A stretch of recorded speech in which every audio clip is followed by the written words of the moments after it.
Pak ya.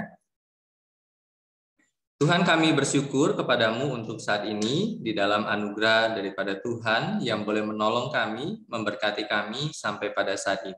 Tuhan, kami rindu untuk belajar sepanjang firman-Mu, biarlah kami hidup senantiasa berkenan pada Tuhan. Kami serahkan untuk perenungan firman hari ini ke dalam tangan-Mu, dalam nama Tuhan Yesus kami berdoa. Amin. Rekan-rekan, sepanjang 1 tahun ke depan ini, di dalam 1 bulan, 1 kali kita akan membahas tentang tokoh Alkitab. Jadi kita akan membahas tentang kehidupan mereka dan kemudian sisi-sisi lain yang mungkin kita bisa temukan dalam kehidupan dari tokoh Alkitab ini. Dan kita hari ini akan bicara tentang Yosua. Jadi saya pikir ketika kita bicara tentang Yosua adalah salah satu tokoh yang cukup terkenal di dalam Alkitab ketika bicara tentang Yosua. Sebentar, saya siapkan PPT-nya dulu. Kita akan buka dulu Yosua 1 ayat 1 sampai ayat yang ke-9. Yosua 1 ayat 1 sampai dengan ayat yang ke-9. Ya.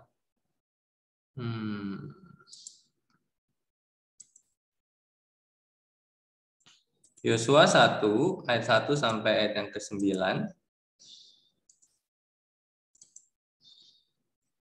Kalau sudah ketemu, kita akan membaca secara bergantian. Jangan bergantian lah ya, karena kita susah juga. Losa dulu ayat 1, nanti siapa yang membaca ayat 2 sampai dengan ayat yang ke-9. Yosua 1 ayat 1 sampai dengan ayat yang ke-9. Demikianlah firman Tuhan. Perintah Tuhan kepada Yosua untuk merebut tanah Kanaan. Sesudah Musa, hamba Tuhan itu mati, berfirmanlah Tuhan kepada Yosua bin Nun, abdi Musa itu. Demikian. Ayat yang kedua, silakan. Hambaku Musa telah mati, sebab itu bersiaplah sekarang. Seberangilah sungai Yordan ini, engkau dan seluruh bangsa ini, menuju negeri yang akan kuberikan kepada mereka, kepada orang Israel itu. Tempat yang akan diinjak oleh telapak kakimu kuberikan kepada kamu, seperti yang telah kujanjikan kepada Musa. Dari padang gurun dan dari gunung Libanon yang sebelah sana, itu sampai ke sungai besar, yakni sungai Efrat. Seluruh tanah orang Het sampai ke laut besar di sebelah matahari terbenam, semuanya itu akan menjadi daerahmu. Orang pun tidak akan dapat bertahan menghadapi engkau seumur hidupmu. Seperti aku menyertai Musa, demikianlah aku akan menyertai engkau. Aku tidak akan membiarkan engkau dan tidak akan meninggalkan engkau.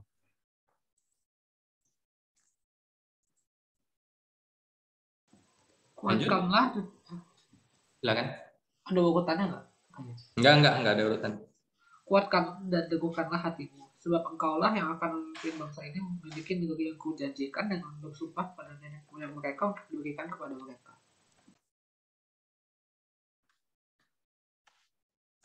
Lanjut. Hanya kuatkan dan teguhkanlah hatimu dengan sungguh-sungguh. Bertindaklah hati-hati sesuai dengan seluruh hukum yang telah kuperintahkan kepadamu oleh hambaku Musa. Janganlah menyimpang ke kanan atau ke kiri, supaya engkau beruntung.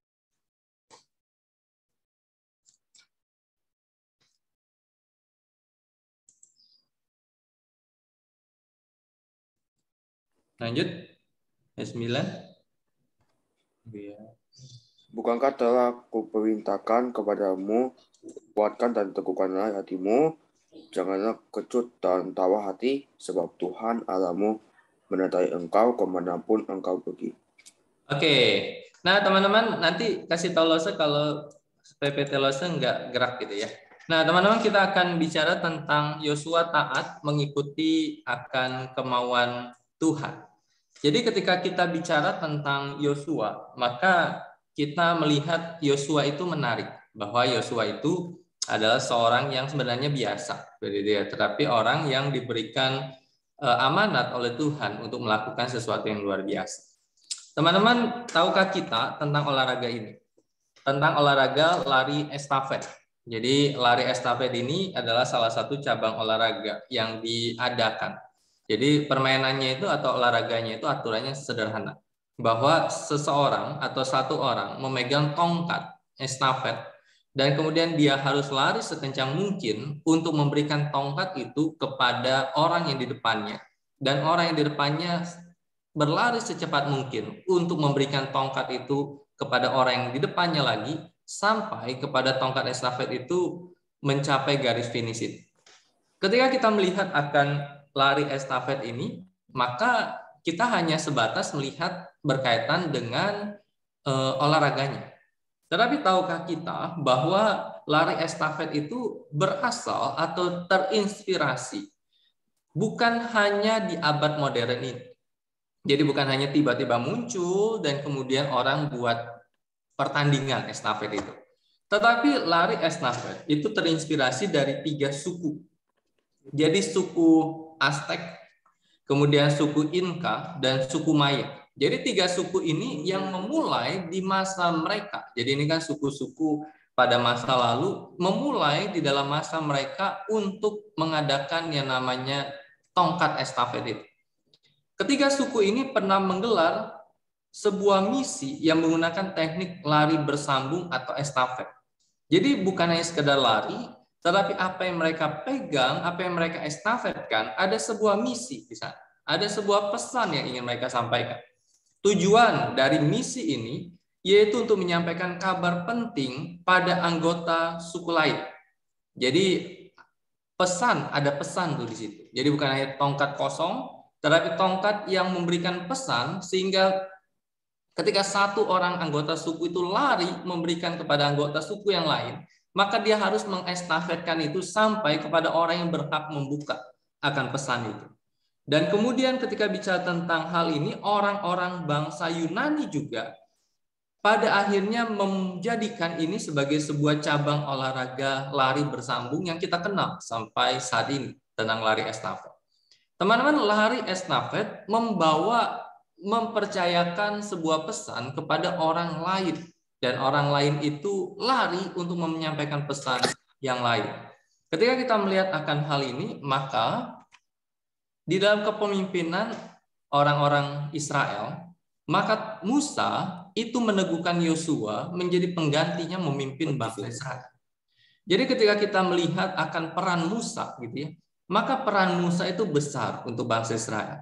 Karena itu Musa itu menjadi salah satu tokoh yang didengar dan tokoh karismatik di tengah-tengah orang-orang Israel, bukan hanya di zamannya Musa, tetapi sampai di zaman-zaman setelah Musa meninggal, tetapi tokoh Musa itu begitu dikagumi. Bagaimana tidak? Bagaimana tidak ketika Musa itu adalah seorang yang diselamatkan dari air, diangkat dari air, dan kemudian diasuh oleh putri Firaun, dan dia menjadi putra mahkota di kerajaan Mesir.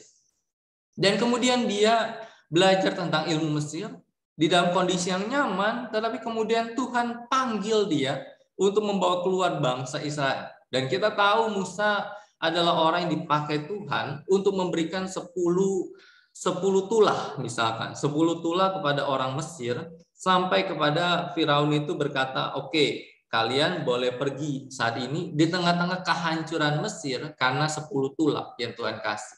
Dan puncaknya kan adalah anak dari bangsa Mesir itu yang meninggal karena dihukum oleh Tuhan atau kena tulah yang ke-10.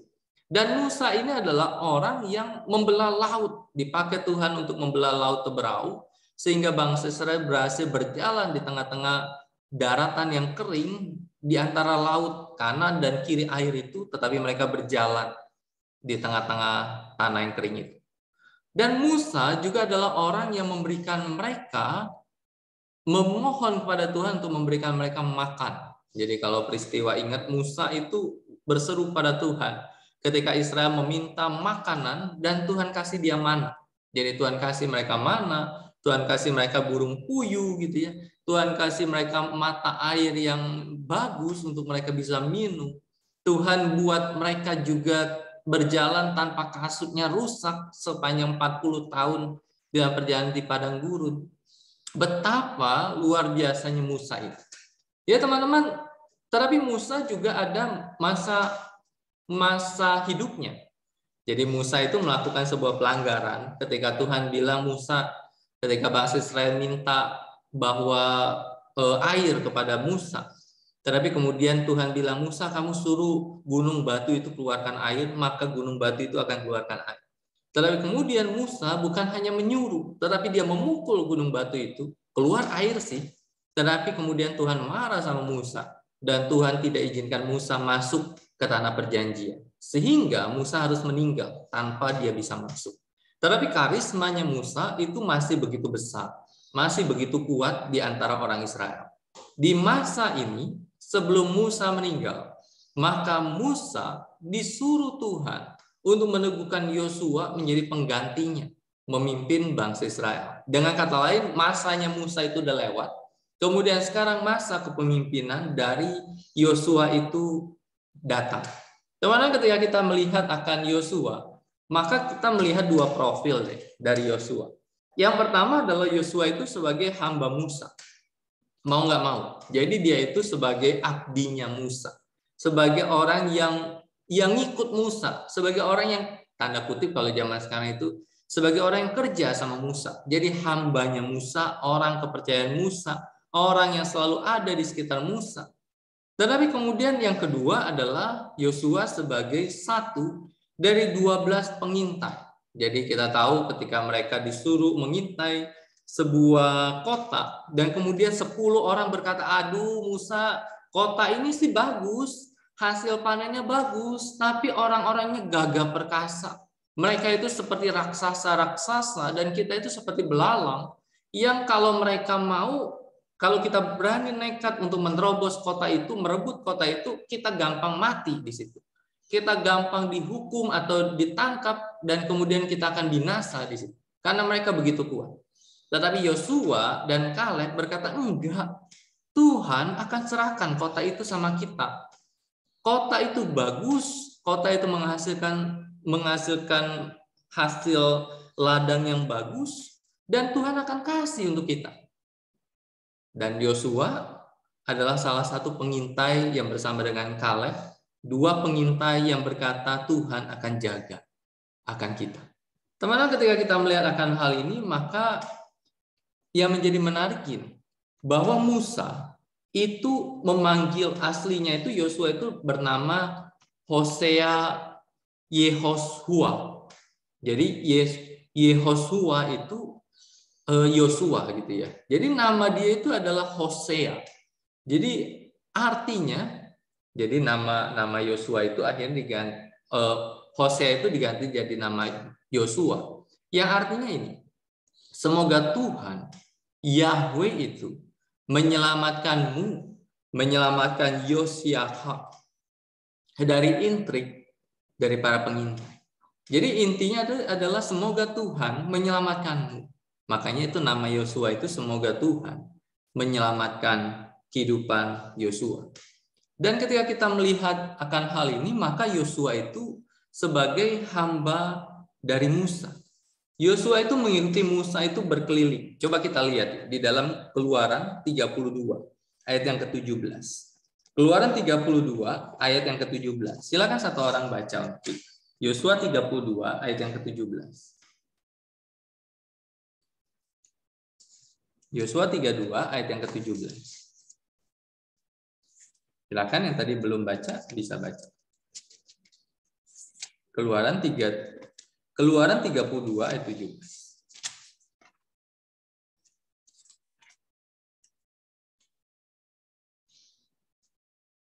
Halo.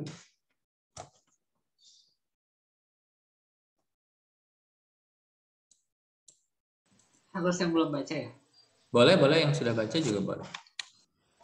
Ketika Yosua mendengar suara bangsa itu bersorak-sorak, berkatalah ia kepada Musa, ada bunyi sorak peperangan kedengaran di perkemahan. Oke. Nah, teman-teman, Yosua itu selalu dekat sama Musa. Yosua itu selalu hadir di mana Musa itu hadir. Karena bisa jadi dia sebagai hamba Musa, dia sebagai pelindung Musa.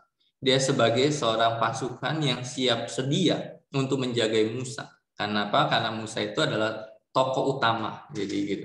Tokoh sentral di dalam kepemimpinan dari orang-orang Yahudi, orang-orang Israel, sehingga Yosua itu senantiasa hadir di tengah-tengah kehidupan Musa. Kemudian Yosua juga menghabiskan sebagian besar waktunya di kemah pertemuan. Coba kita lihat Keluaran 33 ayat yang ke-11. Keluaran 33 ayat yang ke-11.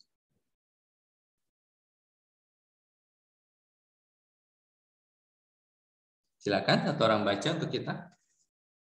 33 ayat yang ke-11. Dan Tuhan berbicara kepada Musa dengan berhadapan muka seperti seorang berbicara kepada temannya. Kemudian kembalilah ia ke perkemahan. Tetapi abdinya Yosua bin Nun, seorang yang masih muda, tidaklah meninggalkan kemah itu. Oke, menarik ya. Bahwa seorang yang dekat sama Musa, tetapi sisi lain seorang yang menghabiskan sebagian besar waktunya di kemah pertemuan. Teman-teman, kemah pertemuan itu kalau bahasa sekarang itu kayak gereja. Jadi tempat di mana Tuhan menyatakan dirinya dan umat bisa berjumpa, mengalami perjumpaan dengan Tuhan, baik melalui para Lewi waktu itu, untuk mereka bisa beribadah kepada Tuhan. Dan yang menarik adalah dikatakan bahwa Yosua itu diam sebagian besar waktunya di kemah pertemuan itu.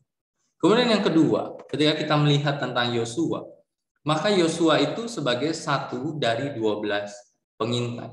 Yosua itu prajurit yang menghadapi segala rintangan. Jadi bukan hanya dia sekedar sebagai pengawal Musa, bukan hanya dia sekedar menghabiskan sebagian waktunya di dalam kemah pertemuan, tetapi Yosua juga adalah prajurit yang menghadapi segala rintangan, tetap setia kepada Tuhan dan Musa ketika sebagian besar pasukan itu panik di tengah-tengah peperangan. Tetapi Yosua itu begitu tenang, begitu siap sedia untuk menghadapi sebuah peperangan, dan dia menjadi pemimpin dari para pasukan Israel untuk menghadapi para musuh. Kemudian Yosua juga Tuhan juga memilih Yosua sebagai pemimpin pengganti seseorang yang disebut sebagai seorang yang berjiwa besar. Itu yang disematkan Tuhan kepada Yosua. Dan teman-teman, tahukah kita berapa tahun sih Yosua itu menjadi abdinya Musa? 1 tahun? Tidak. 2 tahun loh? Enggak. 5 tahun loh? Enggak. Berapa tahun Yosua itu menjadi murid setia atau abdinya Musa, atau berada di bawah kepemimpinannya Musa?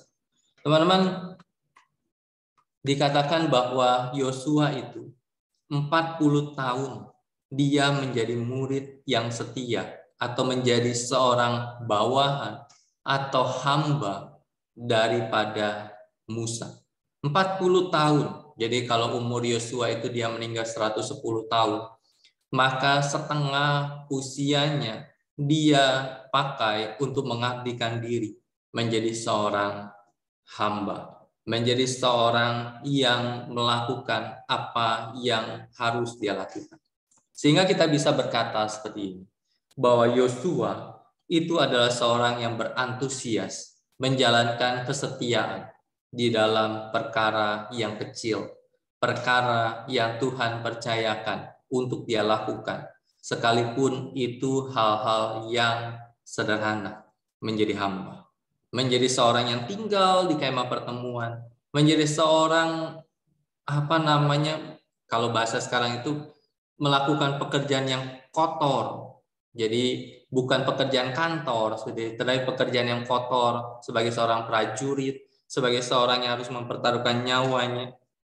Tetapi Yosua lakukan itu di dalam setiap perkara yang kecil.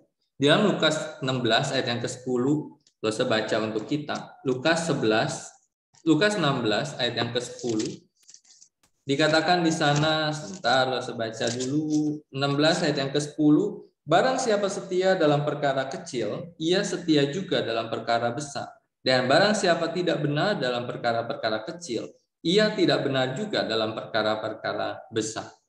Teman-teman, Yosua itu belajar di dalam 40 tahun dia menjadi seorang hamba dari Musa. Dia belajar untuk setia di dalam perkara-perkara kecil. Dia melakukan hal-hal di dalam kesetiaan itu kepada Tuhan.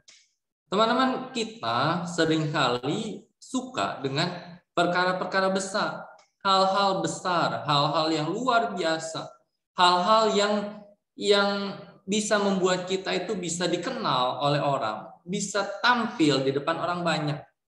Tetapi seringkali untuk hal-hal yang kecil, hal yang sederhana, hal yang mungkin nggak dilihat oleh orang, kita berpikir bahwa untungnya apa untuk saya menjadi seorang pelayan gitu ya, menjadi seorang yang disuruh-suruh, menjadi seorang yang bukan menyuruh tetapi disuruh. Untungnya apa? Sehingga saya harus setia dalam perkara yang kecil. Tetapi Yosua tidak berpikir seperti itu.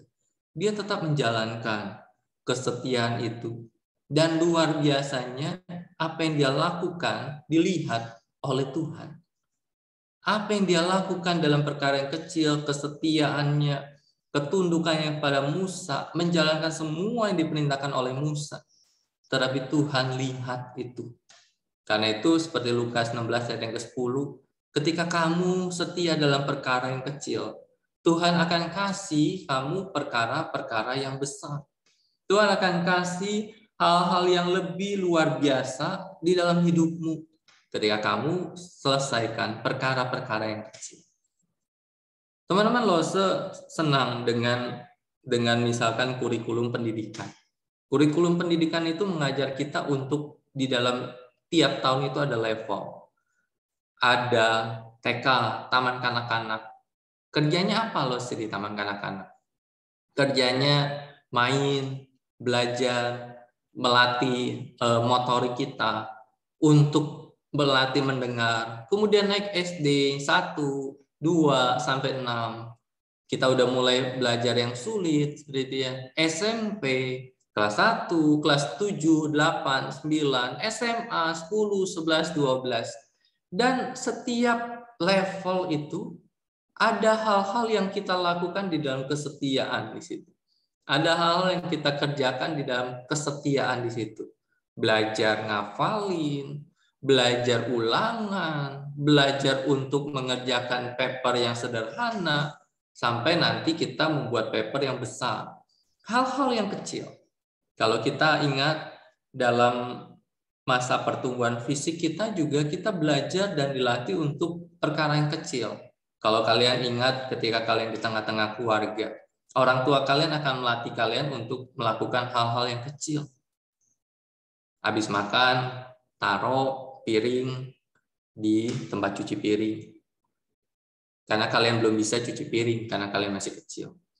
Kemudian buang sampah, jangan digeletakkan, tetapi buang di tempat sampah. Itu perkara-perkara yang kecil.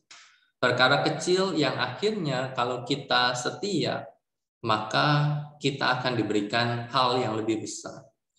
Lose suka ngomong sama anak Lose, kamu harus rajin.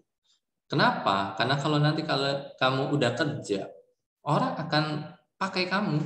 Yang saya bilang, dari kecil kamu dididik untuk rajin. Rajin lakukan apapun. Berantusias, berinisiatif untuk lakukan apapun. Dan itu akan membentuk habitmu. Sampai kamu nanti udah kerja, maka kamu akan dipakai orang. Kalau saya bilang, kalau kamu sepintar apapun, tetapi kamu nggak rajin, kamu nggak akan dipakai orang untuk kamu bekerja.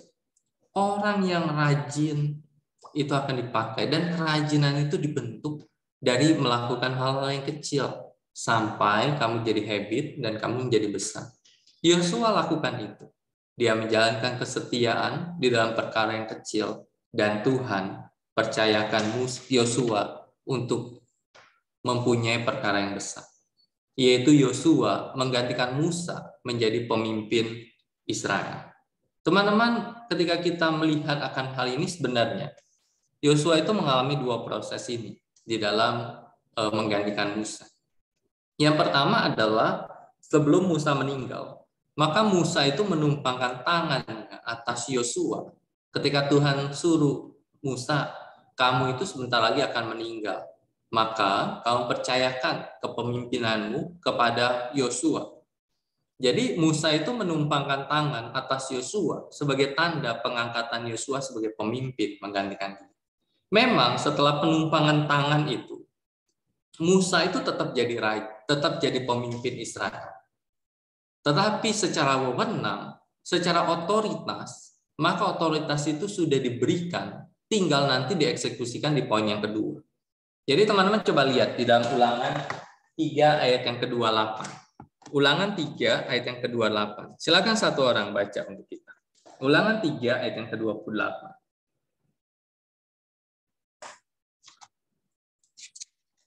Ulangan 3 ayat 28.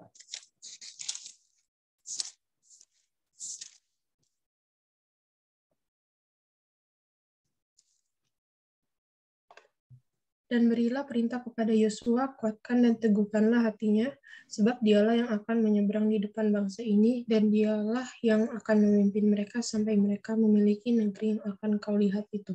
Oke, namanya jelas nggak di situ? Siapa yang akan menggantikan Musa? Aileen tadi ya? Yosua. Oke, Yosua, betul. Yosua akan menyeberang, Yosua akan memimpin bangsa itu untuk merebut tanah perjanjian yang Tuhan janjikan. Waktu itu Tuhan ngomongnya sama Musa. Dan Musa yang lakukan peneguhan itu. Jadi itu sama seperti ketika Tuhan utus, siapa sih, Samuel ya?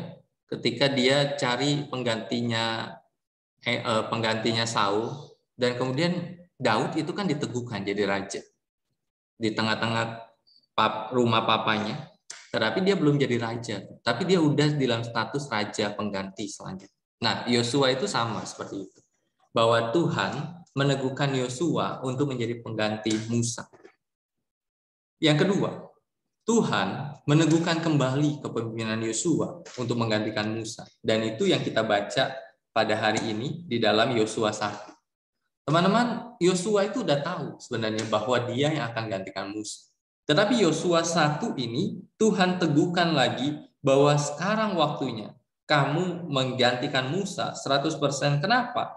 Karena realitanya Musa itu mati. Musa itu sudah mati. Sehingga Yosua secara otomatis menjadi pemimpin atas Israel. Teman-teman, apa yang terjadi pada Yosua di dalam Yosua pasal 1 ini? Maka kita melihat dua kondisi ini. Tuhan itu ngomong dua kali tentang kata ini. Tentang kata kuatkan dan teguhkanlah hatimu. Di dalam ayat yang ke-6 dan ayat yang ke-7. Ayat yang ke-6 dikatakan di sana, kuatkan dan teguhkanlah hatimu. Sebab engkaulah yang akan memimpin bangsa ini memiliki negeri yang kujanjikan dengan bersumpah kepada nenek moyang mereka untuk diberikan kepada mereka. Kalau kita dengar Tuhan ngomong sama Yosua, kuatkan dan teguhkanlah hatimu, maka pemikiran kita akan berpikir seperti ini. Jangan-jangan Yosua itu mengalami yang namanya kegentaran hati, mengalami yang namanya ketakutan untuk menjadi pemimpin atas Israel. Ini bukan penunjukan mendadak. Tiba-tiba Musa mati, kemudian Tuhan berinisiatif, siapa yang jadiin Musa ya? Ya udah Yosua aja. Enggak.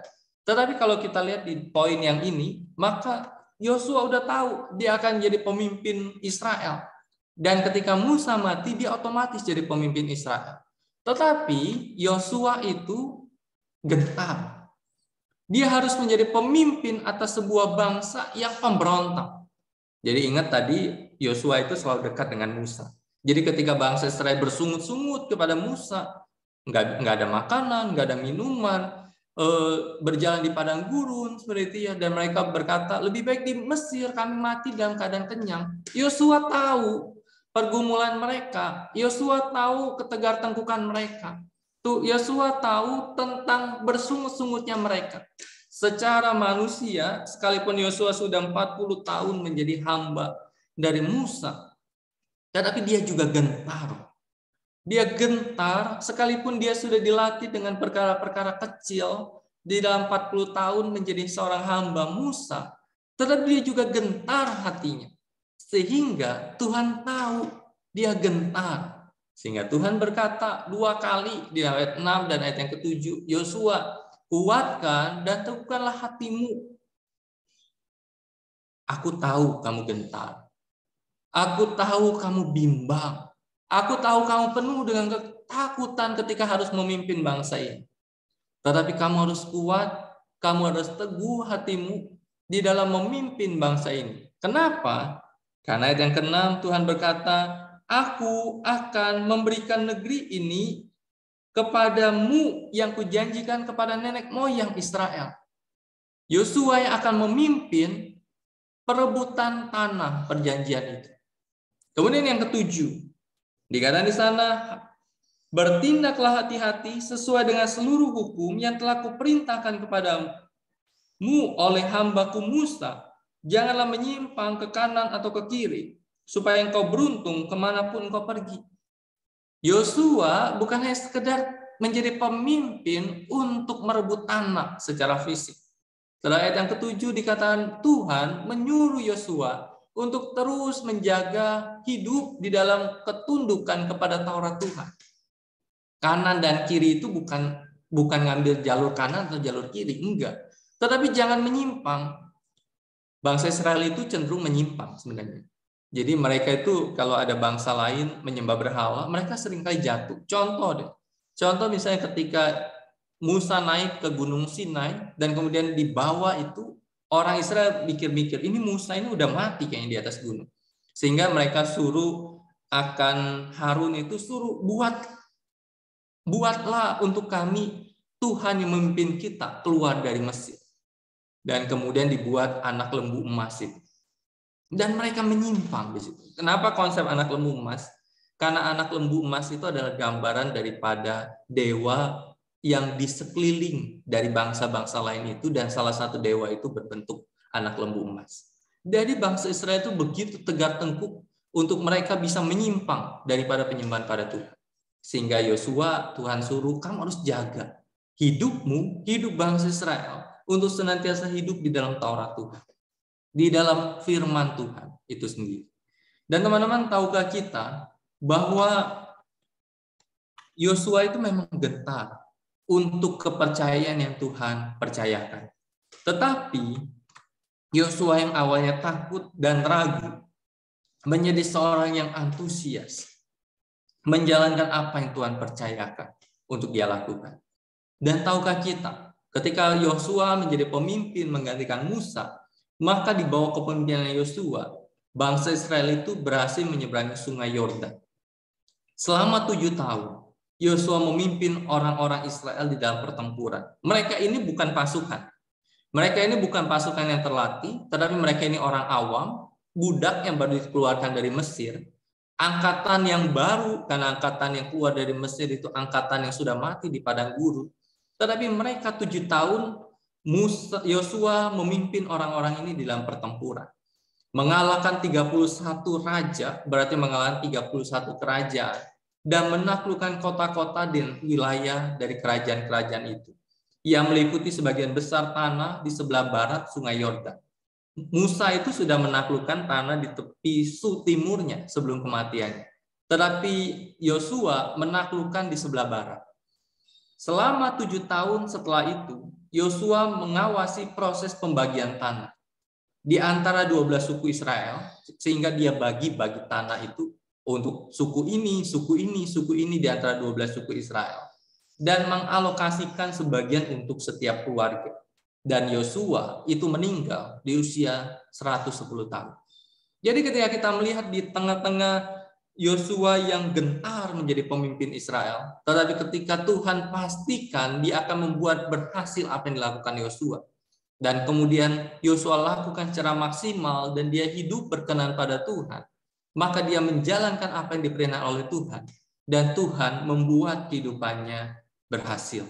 Dan kepemimpinannya berhasil dalam hidupnya.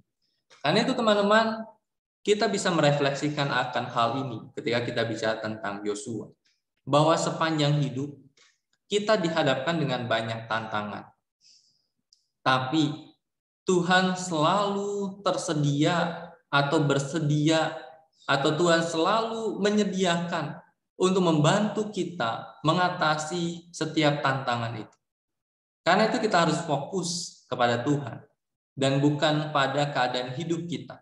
Berusaha untuk terus berantusias apapun yang terjadi dalam perkara-perkara kecil. Jangan menyepelekan perkara kecil. Jangan menyepelekan pekerjaan-pekerjaan kecil, tanggung jawab kecil yang orang tua kasih, yang guru kasih, yang gereja kasih, seperti itu ya. Tetapi lakukan perkara-perkara kecil itu. Dan yakinilah setiap perkara kecil itu Tuhan akan mempercayakan kita. Kalau kita setia dan menyelesaikan setiap perkara kecil, Tuhan akan percayakan kita untuk perkara yang besar. Menjadi, kalau bahasa Alkitab itu bukan menjadi ekor, tapi kepala. Jadi sekalipun itu kadang para penafsir berkata itu untuk Israel. Tetapi saya percaya bahwa dalam perkara yang kecil, ketika kita lakukan dengan setia, Tuhan akan memberikan tanggung jawab yang lebih besar untuk kita. Sehingga berantusiaslah, kuatkan dan teguhkanlah hatimu, melakukan apa yang menjadi tugasmu, dan jangan menyimpang daripada iman pada Tuhan. Tetap fokus pada Tuhan, tetap beriman pada Tuhan, tetap hidup berkenan pada Tuhan. Dan Tuhan akan pelihara kita. Kita akan berdoa.